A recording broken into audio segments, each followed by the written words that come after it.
चंद्र ग्रहण सियासी शुभ लाभ। जी हाँ, नमस्कार, बहुत स्वागत है आप सभी का जी राजस्थान में। मैं हूं आपके साथ अंकुर श्रीवास्तव और मैं आपके साथ हार्दिक दवे। आज साल का दूसरा और आखिरी चंद्र ग्रहण है और भले ही ग्रहण एक खगोलीय प्रक्रिया हो, लेकिन इसके प्रभाव को लेकर कई तरह की चर्चाएं होती रहती हैं। बिल्कुल, भले ही हम चांद तक पहुंच गए हों, लेकिन भले ही चंदा मामा जो हैं वो अब दूर के नहीं रहे हों, लेकिन अब भी ग्रहण के शुभ और अशुभ प्रभाव जो हैं उनको लेकर कई तरीके के आकलन किए जाते हैं और हर तरीके के शुभ कार्य इस सूतक काल में रुक जाते हैं। बिल्कुल अंकुर, सियासत में भी ग्रहण के असर को लेकर कई सारे ज्योतिषाचार्य हैं जो आकलन करते हैं, मूल्यांकन करते हैं। बहुत सारे जो राजनीतिक सितारे हैं वो भी इस सब के बारे में सोचते हैं। क्योंकि राजस्थान में विधानसभा के चुनाव है और सत्ता के लिए सारी पार्टियां और सारी पार्टियों के नेता हर तरह के जतन कर रहे हैं, हर तरह के प्रयास कर रहे हैं। तो ऐसे में सियासत में इस चंद्र ग्रहण का असर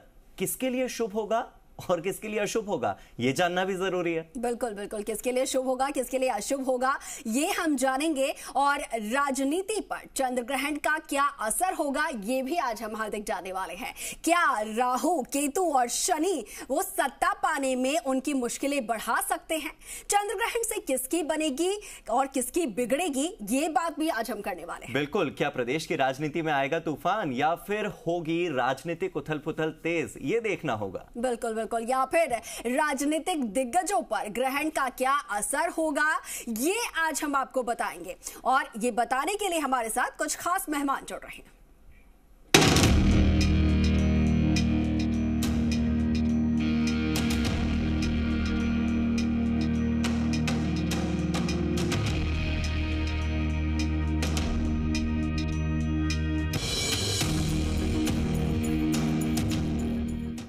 तो आज हमारे साथ चर्चा करने के लिए कुछ खास मेहमान जुड़ गए हैं, सीधे उनका रुख कर लेते हैं। डॉक्टर अनीश व्यास हमारे साथ जुड़ गए हैं, भविष्य वक्ता हैं और कुंडली विश्लेषक हैं। और इसी के साथ आचार्य घनश्याम शर्मा जी भी हमारे साथ जुड़ गए हैं, वो भी भविष्य वक्ता हैं और कुंडली विश्लेषक हैं। इसके साथ पंडित रमेश भोजराज द्विवेदी जी ज्योतिषाचार्य हैं, वो भी हमारे साथ जुड़ गए हैं। सबसे पहले मैं सीधे रुख कर लेता हूं डॉक्टर अनीश व्यास जी का। डॉक्टर अनीश व्यास जी, स्वागत है और आप तीनों का ही स्वागत है जी राजस्थान के मंच पर। संकट, संघर्ष, सफलता या शुभ संयोग, किसकी किस्मत में क्या होगा? राजनीति के इन चमकते सितारों के सितारे गर्दिश में होंगे या फिर किस्मत की नई ऊंचाइयों को छुएंगे? क्या लिखा है किस्मत में, अनीश जी? देखिए, इस महीने 2 ग्रहण हो रहे हैं।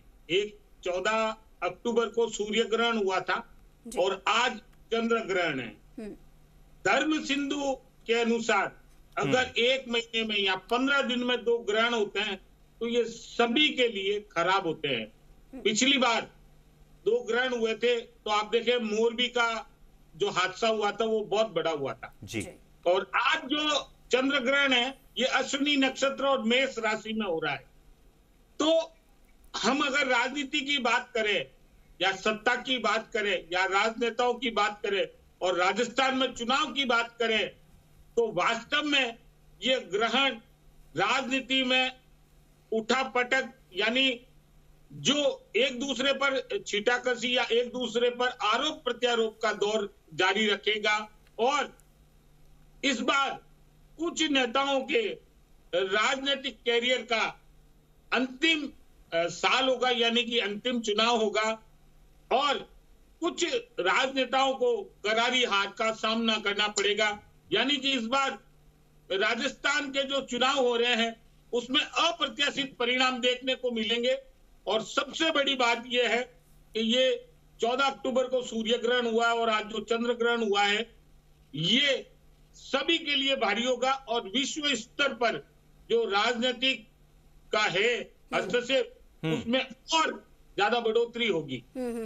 ठीक है डॉक्टर अनीश व्यास जी, जैसा कि आप बता रहे हैं कि इस साल कुछ राजनेता ऐसे होंगे जिनका ये आखिरी चुनाव हो सकता है, तो ऐसे में उनकी परेशानियां जो हैं यहाँ पर बढ़ती नजर आएंगी। जो चुनाव है उनके लिए काफी भारी होने वाला है। मैं यहाँ पर हमारे साथ आचार्य घनश्याम जी जुड़े हुए हैं। आचार्य जी, आपके पास आना चाहूंगी और जानना चाहूंगी कि जैसा कि यहाँ पर बताया कि कुछ राजनेता ऐसे होंगे जिनके लिए ये चुनाव बहुत भारी होने वाला है, उनकी मुश्किलें यहाँ पर बढ़ती नजर आएंगी और हो सकता सकता है कि आखिरी चुनाव भी हो। अब ऐसे में अभी कुछ ही वक्त में यहाँ पर जब चुनाव होने वाले हैं, राजस्थान की बात करें, तो आपसे जानना चाहेंगे कि आखिर ये जो चंद्र ग्रहण लग रहा है, ये कौन कौन सी राशियों पर इसका सबसे ज्यादा बुरा प्रभाव पड़ने वाला है। और हमारे अगर राजनेताओं की बात करें, खासतौर पर राजस्थान के राजनेताओं की, तो ऐसे में कौन कौन से राशि के वो राजनेता है जिन पर इसका बुरा असर पड़ने वाला, हो सकता है कि उनका ये आखिरी चुनाव हो या फिर उनका जो करियर है उसमें कहीं ना कहीं एक बड़ा स्टॉप लग जाए। नमस्कार। नमस्कार जी, राजस्थान के समस्त प्रिय दर्शकों को हार्दिक शुभकामनाएं। आज विशेष दिन है। आज का दिन एक विशेष महत्व क्यों रखता है? क्योंकि आज शरद पूर्णिमा भी है और अंतिम साल का अंतिम सूर्य ग्रहण, पहले अक्टूबर में जैसे बताया वैसे ही अभी चंद्र ग्रहण लग रहा है। यह चंद्र ग्रहण इतना प्रभावशाली रहेगा, पूरी राजनीतिक क्षेत्र में उठापटक हो जाएगी। सियासी दल एक दूसरे पे प्रत्यारोप आरोप लगाते रहेंगे। और राशियों की बात करो तो सबसे बढ़िया जो स्थिति बन रही है, कुछ 4 राशियों को विशेष लाभ होगा। वर्तमान सरकार में अशोक गहलोत जी जो है मेष राशि के हैं, तो उनके लिए तो ये भारी रहेगा, क्योंकि मेष राशि में केतु के नक्षत्र में, अश्विनी नक्षत्र में ही ग्रहण होने जा रहा है और मंगल के घर में यह अशुभ स्थिति को दर्शाता है। यहाँ तक कि सभी राजनीतिक नेताओं को आपसी एक सहयोग करने के लिए नहीं, लड़ने के लिए तैयार रहेंगे, डिसाइड नहीं करेंगे। 15 तारीख के बाद इनकी स्थिति काफ़ी अच्छी होगी। 1 माह का इसमें स्थिति रहती है।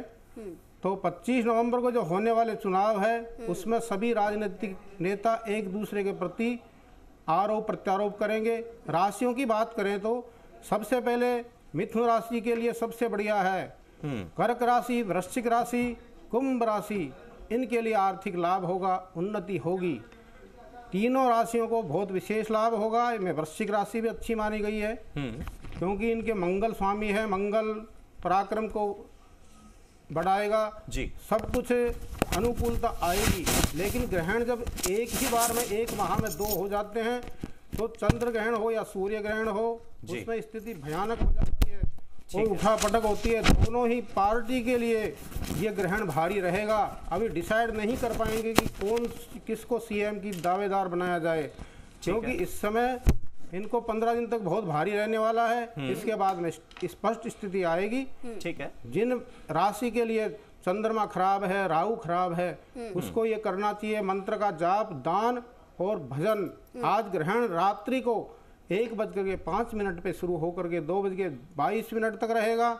इसमें आप सभी राजनीतिक क्षेत्र के जो विजय प्राप्ति चाहते हैं, टिकट में दिक्कत आ रही हो, विजय प्राप्ति में दिक्कत आ रही हो, वो तुरंत ही बगलामुखी का अनुष्ठान शुरू कर दे और प्रत्यंगिरा का अनुष्ठान करने से सफलता अवश्य ही मिलेगी, ऐसा शास्त्रों में वर्णन किया गया है।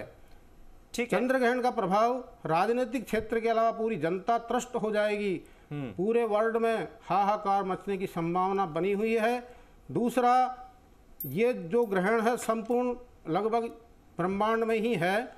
अमेरिका से लेके भारतवर्ष में पूरा ये लगभग ग्रहण होगा और बहुत लंबा ग्रहण होगा। ये ग्रहण 1 घंटा और 19 मिनट तो स्पर्श से लेके मोक्ष तक है, लेकिन ये 4.5 घंटे का जो टाइम रहेगा ये भारी है।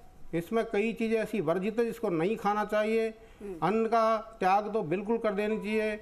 और जो महिला गर्भवती है उनको विशेष ध्यान रखते हुए बाहर नहीं निकले और शयन भी नहीं करें, मंत्र का जाप करें। ओम नमो भगवते वासुदेवाय।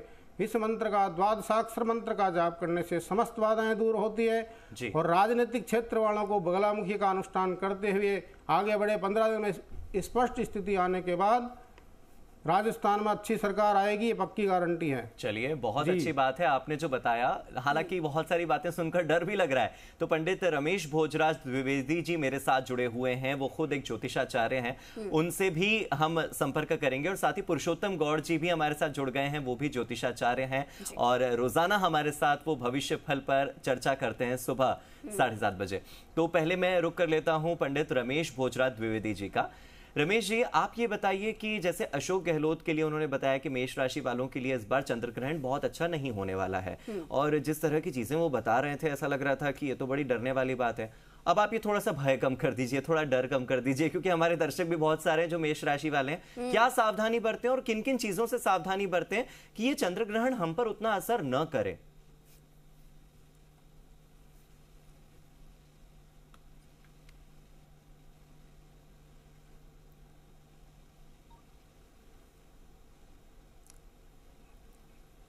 रमेश जी से शायद संपर्क साधने में थोड़ी सी दिक्कत आ रही है। पुरुषोत्तम गौड़ जी के पास मैं इसी सवाल के साथ जाता हूं। पुरुषोत्तम जी, स्वागत है हमारी ओर से आपका इस मंच पर, और आपके साथ तो रोजाना ही जुड़ते हैं।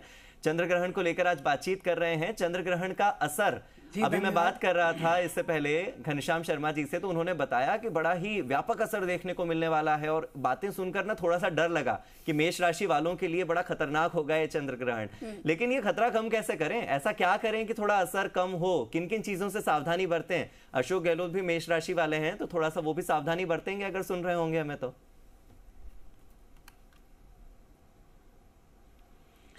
देखिए, ये चंद्र ग्रहण बड़े अच्छे संयोग के साथ में हो रहा है। आपकी जानकारी में ला दूंगा, आज विशेष महासंयोग का संगम हो रहा है। मेष राशि में बृहस्पति पहले से ही थे। हाँ। चंद्रमा आज मेष राशि में है, तो गज केसरी योग का निर्माण हो रहा है, बुद्धादित्य योग का निर्माण हो रहा है, सस योग का निर्माण हो रहा है, सर्वार्थ सिद्धि योग आज है। ऐसे महासंयोग के मध्य चंद्र ग्रहण का होना बहुत ही साधकों के लिए शुभ और लाभ प्रदान करने वाला रहेगा। जहां तक बात करें, मेष राशि में घटित हो रहा है। मेष राशि के जातकों को निश्चित रूप से काफी संघर्ष में रहेगा, लेकिन ग्रहण का नाम सुनते ही हर आदमी को डर लगता है। बिल्कुल, कहते हैं ना, इसको ग्रहण लग गया। ग्रहण लगने का मतलब वो वैसे ही डर गया। हाँ। लेकिन कहीं ऐसा नहीं है कि उनके कैरियर भविष्य को प्रभावित करने वाला हो। किसी के भी कैरियर भविष्य को प्रभावित नहीं करता है ग्रहण।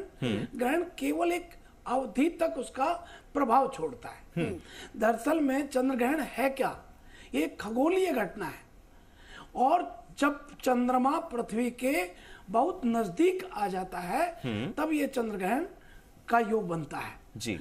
चंद्र ग्रहण, आपको बता दें कि राहु और केतु दोनों चंद्रमा को निगलना चाहते थे। ऐसे में ये चंद्र ग्रहण बना।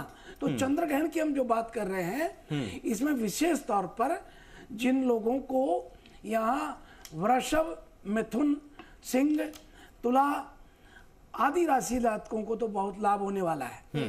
लेकिन बाकी जातकों को डरने की आवश्यकता नहीं है। ठीक है। इस दौरान आप अपने हाथ से ग्रहण संपन्न होने के बाद अन्न का दान करें, और अन्न के दान के साथ ब्राह्मणों का सम्मान करें, और यदि हो सके तो महामृत्युंजय के जप, या फिर ओम नमो भगवते वासुदेवाय, या ओम क्लीम कृष्णाय गोविंदाय गोपीजन वल्लभाय स्वाहा, इसके अतिरिक्त बात करें तो फिर आप हरे कृष्णा कृष्णा कृष्णा हरे हरे, हरे राम राम राम हरे हरे जी, या फिर श्री राम जय जय राम। हाँ। अनेक मंत्र हैं जिनका जप करने से ग्रहण के प्रभाव में तो पुरुषोत्तम गौड़ जी, आप कह रहे हैं कि सूतक काल में दान धर्म करने से बड़ा फायदा होता है। तो चूंकि हम राजनीतिक दिग्गजों की चर्चा कर रहे हैं, अशोक गहलोत का मैं जिक्र कर रहा था, अशोक गहलोत की हम बातचीत कर रहे थे, तो अशोक गहलोत ने तो दान धर्म पहले ही कर दिया है। महिलाओं के लिए उन्होंने 7 गारंटी, मतलब जो 7 गारंटियां हैं उसमें कुछ महिलाओं के लिए हैं। युवाओं को वो फ्री लैपटॉप दे रहे हैं, फ्री टैबलेट दे रहे हैं,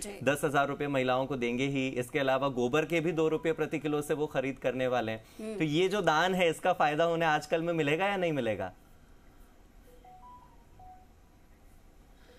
दवे साहब, देखिए, मैं आपको एक बात कहना चाहता हूँ। हाँ। ये दान नहीं हो सकता, ये दान नहीं कह सकते इसको जी, क्योंकि ये तो हम आप सबकी अपनी बपोती है, हमारा अपना दिया हुआ कर के माध्यम से रुपए है। हाँ। उसको किस तरह से वो मैनेज करते हैं, कई लोग उसे अपने डेवलप में लगाते हैं, कई लोग आर्थिक प्रभाव जो कमजोर लोग हैं उनके सहयोग में लगाते हैं। तो ये दान धर्म नहीं कह सकते, लेकिन मैं ये कह सकता हूँ कि ये उनने एक अच्छा कदम उठाया है, सराहनीय कदम है कि एक नीचे के तबके के ऊपर लाना चाहते हैं, ऐसी भावना के साथ किया, उनका बहुत अच्छा कदम है। लेकिन यहाँ धर्म की बात जो कर रहे हैं, यह व्यक्तिगत धर्म की बात हो रही है। अच्छा। व्यक्तिगत जब व्यक्ति अपने लिए करता है तो ग्रहों के प्रभाव से बचता है। नंबर 2 बात, बड़े लेवल पर ग्रहों के प्रभाव कम होते हैं। हाँ। ये ग्रह उन्हीं को प्रभावित करते हैं। कहते हैं ना कि छोटे सामान्य स्थिति में जो लोग जी रहे हैं उनको ग्रह भी परेशान करते हैं, जो बड़े लोग हैं उनको ग्रह ज्यादा परेशान नहीं करते, क्योंकि उनके साथ लाखों करोड़ों लोगों की दुआएं साथ होती हैं। इसलिए ग्रहण के हिसाब से किसी तरह का प्रेडिक्शन से मैं नहीं कर सकता हूं। और रहा सवाल ये कि हम अभी ज्योतिषीय विश्लेषण कर रहे हैं, स्पष्ट बोलेंगे और आपके अपने चैनल के माध्यम से बोलेंगे कि कौन सरकार बनाएगा, कितना लाएगा और कैसे करेगा, जैसा कि हम पिछले 35 साल से बोलते आ रहे हैं। पुरुषोत्तम जी, रोज सुबह आप जब बैठते हैं तो केवल नाम, उनकी जन्म तारीख देख करके उनका भविष्य बता देते हैं कि वो आने वाले समय में क्या करने वाले हैं, क्या नहीं। तो हम वसुंधरा राजे से लेकर अशोक गहलोत तक और सचिन पायलट से लेकर राजेंद्र राठौड़ तक सबका भविष्य फल आपसे जानेंगे जरूर। क्यों अंकुर? बिल्कुल बिल्कुल हार्दिक, हम बिल्कुल एक एक जो सीट है उन पर जो प्रत्याशी उतारे गए हैं और खासतौर पर जो हमारे स्टार हैं उनके बारे में जरूर जाना चाहेंगे और हमारे दर्शक भी जरूर जाना चाहेंगे, इसलिए ये हम विश्लेषण करने के लिए बैठे हुए हैं। ठीक है पुरुषोत्तम कौर जी, आऊंगे आपके पास, लेकिन हमारे साथ डॉक्टर अनीश जी भी लगातार जुड़े हुए हैं। अनीश जी, आपके पास आऊंगे और आपसे जानना चाहूंगी, देखिए अभी यहाँ पर बात हुई है मुख्यमंत्री अशोक गहलोत को लेकर जो कि मेष राशि से आते हैं। अब बात की जाए दूसरी विपक्ष की ओर, तो विपक्ष के जो बड़े नेता हैं, पूर्व मुख्यमंत्री भी यहाँ पर रही हैं वसुंधरा राजे, जैसा कि अभी हार्दिक जिक्र कर रहे थे, उनके बारे में भी जानना बेहद उत्सुक हमारे दर्शक होंगे कि उनका आगे किस तरीके से ये जो चंद्र ग्रहण है उन पर कैसा प्रभाव रहेगा। तो जरा उनके बारे में, और साथ में मैं सीपी जोशी को भी ले लेती हूँ, भाजपा की जो प्रदेशाध्यक्ष हैं। देखिए अब तक जब तक सांसद थे तब तक उनको लेकर इतनी ज्यादा चर्चा नहीं होती थी, लेकिन अब जब से बीजेपी के वो भाजपा के प्रदेश अध्यक्ष बने हैं तब से उनका जो रोल है काफी ज्यादा भाजपा में यहाँ पर देखने को मिल रहा है, प्रदेश के तौर पर देखा जाए तो। ये दोनों जो हैं, इन लोगों के बारे में आपसे पूछूंगी अनीश जी की इन लोगों की कुंडली जो है ये कौन सी राशि से आते हैं और इनके कुंडली पर ये जो ग्रहण है या फिर अगर कहे शरद पूर्णिमा जो है, इसका असर कैसा देखने को मिलेगा, इनका आगे किस तरीके से भविष्य जो है वो जो जन्म है वो नाथद्वारा का ही है और 29 जुलाई 1950 का उनका जन्म है। तो अगर आप कुंडली बनाएं तो उसके बाद देखिएगा क्या असर होने वाला है, जो अंकुर पूछ रही हैं। मैं अभी आपसे उनकी डेट ऑफ बर्थ जानूंगा। पहले मैं आपको यहाँ बताना चाहूंगा कि अशोक गहलोत जी की बात चल रही है और पाल बालाजी की असीम कृपा है कि मेरी 490 भविष्यवाणियां सच हुई है, जिसमें मैंने बहुत पहले कहा था राहु की अंतर्दशा चलते 36 दिन अशोक गहलोत जी पर भारी। अच्छा। और 36 दिन पायलट जी के साथ उनका हुआ था। मैं कहना चाहूंगा 3 मई 1951 को अशोक गहलोत जी का जन्म जोधपुर में सुबह 9:50 पर हुआ था। उनकी कुंडली में राज सत्ता का 10th भाव होता है, उसमें चंद्र गुरु का शुभ गज केसरी योग है। लेकिन कुछ ग्रह ऐसे हैं जिनके कारण उनकी कुंडली में पाप कत्री योग बन रहा है और ये योग उनकी इस बार चुनाव में बाधा बनेगा। मैं सिर्फ आपको यहाँ छोटी सी जानकारी देना चाह रहा हूं क्योंकि आपके साथ चर्चा चल रही थी अशोक गहलोत जी की। अब वसुंधरा जी की कुंडली पर चर्चा करते हैं। 8 मार्च 1953 को शाम 4:45 मुंबई में वसुंधरा जी का जन्म हुआ। ग्वालियर घराने से संबंध रखती है और कर्क लग्न की उनकी कुंडली है। उनकी कुंडली में जो 7th भाव होता है पद प्राप्ति का स्थान, उसमें शनि की उच्च राशि में होकर सिंहासन के स्थान पर यानी 4th भाव में है जी। शनि राज सत्ता के स्थान 10th भाव से नवमेश गुरु और चतुर्थ शुक्र को देख रहा है, यानी कि वसुंधरा जी की कुंडली में नीच बंगराज योग बन रहा है और नीच बंगराज योग राजयोग दिला भी सकता है, सत्ता सुख दे भी सकता है। और सबसे बड़ी बात, इस बार बीजेपी ने चुनाव में सबसे पहले अपनी प्रत्याशियों की लिस्ट जारी कर दी। उस किसी ने कहा था कि श्राद्ध पक्ष चल रहे हैं। देखिए श्राद्ध पक्ष अगर होते हैं तो ज्योतिष के अनुसार श्राद्ध पक्ष सबसे शुभ माने जाते हैं, क्योंकि आप जो पितृेश्वर होते हैं वो पृथ्वी पर आते हैं आपको आशीर्वाद देने के लिए। उन्हें आप कुछ नहीं चाहिए, वो आशीर्वाद देने के लिए आते हैं। और सबसे बड़ी बात कि ईश्वर की आराधना सभी दोषों के दूर करती है, उनको हटाती है। और ज्योतिष डराने के लिए नहीं है, डर को भगाने का अस्त्र है। बहुत ही अच्छी बात कही है आपने। ज्योतिष डराने का नहीं बल्कि डर को भगाने का एक अस्त्र है, और यही संदेश के साथ मैं आचार्य घनश्याम शर्मा जी का भी रुख कर लेता हूं। घनश्याम जी, वसुंधरा राजे और अशोक गहलोत के कुंडली को तो हम देख चुके, अब आ जाते हैं सचिन पायलट पर। सचिन पायलट की कुंडली का जिक्र जब होता है तो बहुत सी जगहों पर ऐसा मैंने सुना है कि काल सर्पदोष जो होता है वो उनकी कुंडली में है, और उस वजह से ही कई बार उनके जो तेवर हैं वो बगावती तेवर पहले देखने को मिले, और फिर आपस में जो अशोक गहलोत सचिन पायलट के बीच में जो हमने गहमा गहमी देखी थी वो उसी समय की थी। और ये काल सर्पदोष जो है वो ये भी बताता है कि आपको सफलता के लिए थोड़ा संघर्ष करना पड़ता है, जो हमने सचिन पायलट के जीवन में बहुत देखा है। बहुत संघर्ष के साथ वो आगे बढ़े हैं। तो इस बार कितना संघर्ष रहेगा, उनकी कुंडली देखकर बताइए। सचिन पायलट को इस बार भी संघर्ष उतना ही करना पड़ेगा क्या, और संघर्ष का परिणाम मिलेगा कि नहीं मिलेगा, क्योंकि इससे पहले परिणाम नहीं मिल पाया था। देखिए जी, आपने ऐसा प्रश्न किया है, सचिन पायलट जी को बहुत संघर्ष करना पड़ रहा है, अब तक भी कर रहे हैं। बिल्कुल। इनकी स्थिति बहुत अच्छी होते हुए थोड़ी बीच में बिगड़ गई थी। काल सर्प योग इनकी कुंडली में जो है वो भयानक है, लेकिन उन्नति इतनी कराता है अचानक कि समस्त ग्रह एक कृपा कर देते हैं। शास्त्र में लिखा है, ग्रह राज्यम प्रयच्छन्ति ग्रह राज्यम हरन्ति जय ग्रहेस्तु व्यापितम सर्वम त्रैलोक्यम सचराचरम। पूरे ब्रह्मांड में ग्रहों का आधिपत्य है। अगर ग्रहों की बात की जाए तो मंगल, राहु, शनि और केतु ये प्रभावशाली ग्रह है केवल कुंडली में। गुरु, चंद्र, जुपिटर जो है उतना प्रभाव नहीं देता जितना राहु और मंगल देता है। राजनीतिक क्षेत्र में राहु का विशेष प्रभाव है, कलयुग का एक राजा का काम करता है। अब इनकी कुंडली में मुख्य जनता का जो भाव है वो बहुत अच्छा भाव है इनका। फोर्थ हाउस में शुभ ग्रह की स्थिति बनी हुई है, और इतने प्रभावशाली ग्रह है कि अचानक इनको उन्नति मिल सकती है। लेकिन अब ये ग्रहण योग हुआ है, ग्रहण वो इनके लिए भी भारी पड़ेगा। अभी बहुत मेहनत करनी पड़ेगी। 4 बार काल सर्प शांति अगर ये कराते हैं, प्रत्यंगिरा का अनुष्ठान कराते हैं, तो इनके लिए काफी अच्छा रहेगा। अच्युता अनंत गोविंद नामोच्चारण भेजा नश्यंति सकला रोगा सत्यम सत्यम बदाम्य हम। इसमें एक विशेष प्रयोग है, ग्रहण के अंदर अमृत वर्षा होती है। आज शरद पूर्णिमा का दिन है, अमृत की बरसात हो रही है, अंतरिक्ष से अमृत बरसेगा। लेकिन ग्रहण योग गजकेसरी योग के अंदर भाई साहब ने बताया, पुरुषोत्तम गौड़ जी ने, गजकेसरी योग, राजयोग, सर्वार्थ सिद्धि योग में ग्रहण की हो रहा है। लेकिन चंद्र गुरु के साथ राहु जब ग्रसित हो जाता है तो उसको विष कर देता अमृत को। इसलिए आज खीर नहीं बनाई जाएगी, 1:05 के पहले भी नहीं बनाई जाएगी।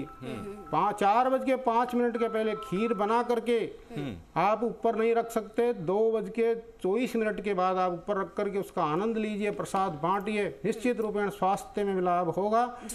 और सचिन जी की चिंता मत करो, सचिन जी बहुत बढ़िया काम करने वाले हैं आगे जाके। ऐसी स्थिति बनी हुई है। सचिन पायलट जी भी खुश हुए होंगे आपकी बात सुनकर के। और हमारे जो दर्शक और उनके जो समर्थक हैं वो खास तौर पर काफी खुश हो रहे होंगे ये बात आपकी सुनकर। ठीक है आचार्य जी, मैं आगे बढ़ती हूँ और पुरुषोत्तम गौड़ जी भी आचार्य जी हमारे साथ लगातार बने हुए हैं, उनका रुख कर लेती हूँ।